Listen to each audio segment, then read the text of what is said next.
Episode 4. Martial Arts Skills. After breaking through the orange belt level, I won't be at the bottom anymore. And I'll also have the right to participate in the family sparring contest. Bobby thought to himself in excitement, but soon calmed down. The martial arts training facility had 9 levels, and entry level was harder to achieve than the previous one, similar to a pyramid.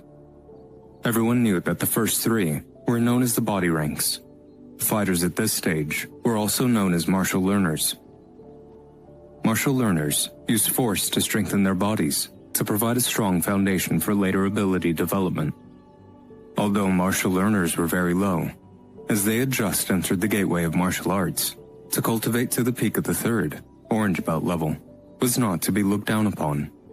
One would have at least 400 kilograms of strength, and those born with better talent could even have over 500 kilograms of strength.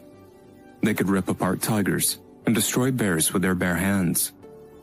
Although Bobby had only broken through to the 2nd level, the yellow belt level, he had over 250 to 300 kilograms of strength, which was well outside the capabilities of normal people. If it was accompanied by strong martial skills, even dozens of normal people wouldn't be able to stop him.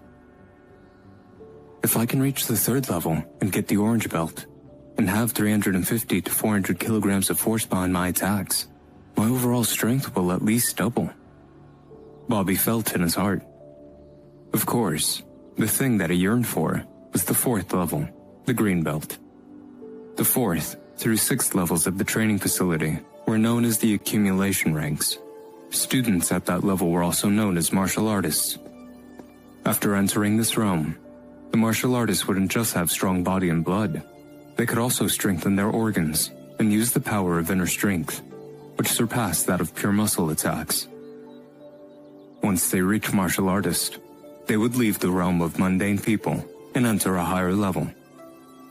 Back at Belmont, Bobby had the urge to become a true martial artist, and entering the main training center at San Francisco, he had made this dream come one step closer. After he took the test and passed through to the orange belt level, Bobby immediately told his parents. "Orange belt?" his father said out loud, shocked to hear what his son had achieved in such a short while. As Bobby was able to reach this level at his age, without the use of outside help, his mother thought that his talent could be said to be truly above average. "All you have to do for the next 2 months is prepare for the family sparring contest.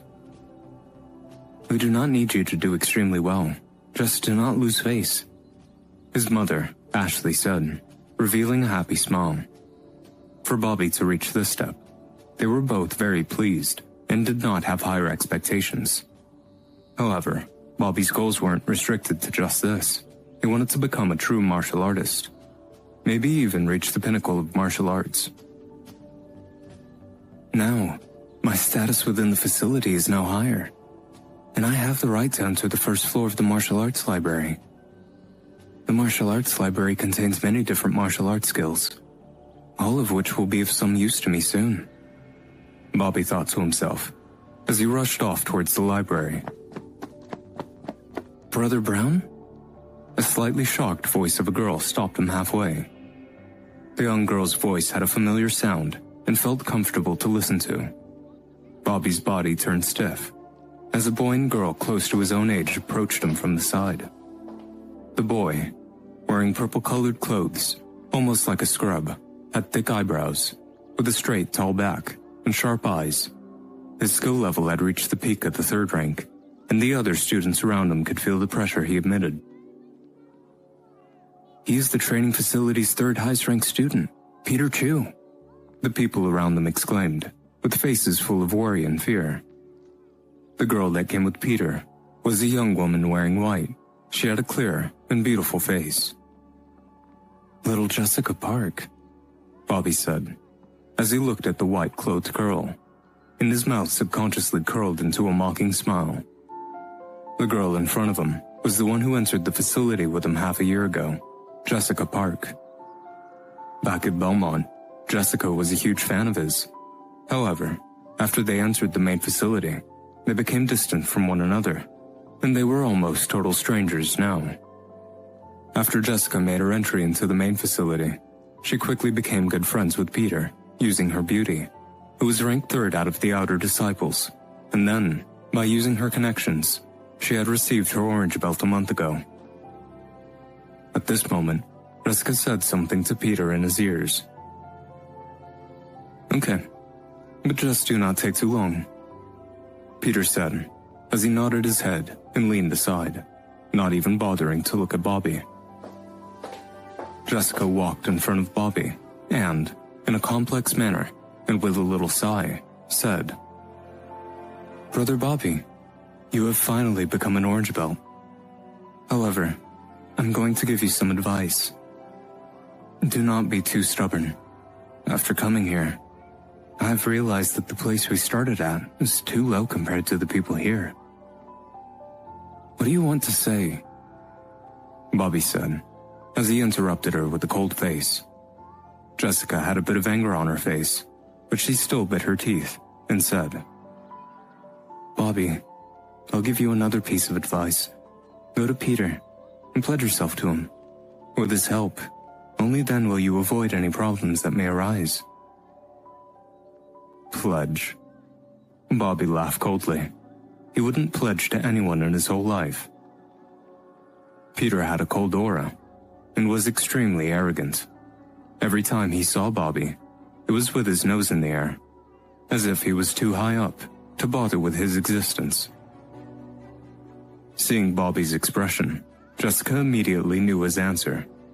They grew up together, so she understood him very well. She walked back to Peter's side and murmured something in his ears again. He doesn't know what's good for him. This useless garbage," Peter said in a cold voice. "Useless garbage?" Bobby's brow furrowed, and he felt an anger boil within him. Maybe it was because he saw Bobby so unwilling, but Peter walked up to him, paused, and coldly said, "I've heard that you're the genius of Belmont. However, you're just a little bug. We'll meet at the family sparring contest, and I'll beat you in just one move." "You bet we will," Bobby thought to himself, as he turned his back and continued on his path to the library. He didn't want to keep talking. They were bound to fight 2 months later, and the one with greater strength would win. As Jessica's gaze passed by Bobby, it flashed ever so slightly.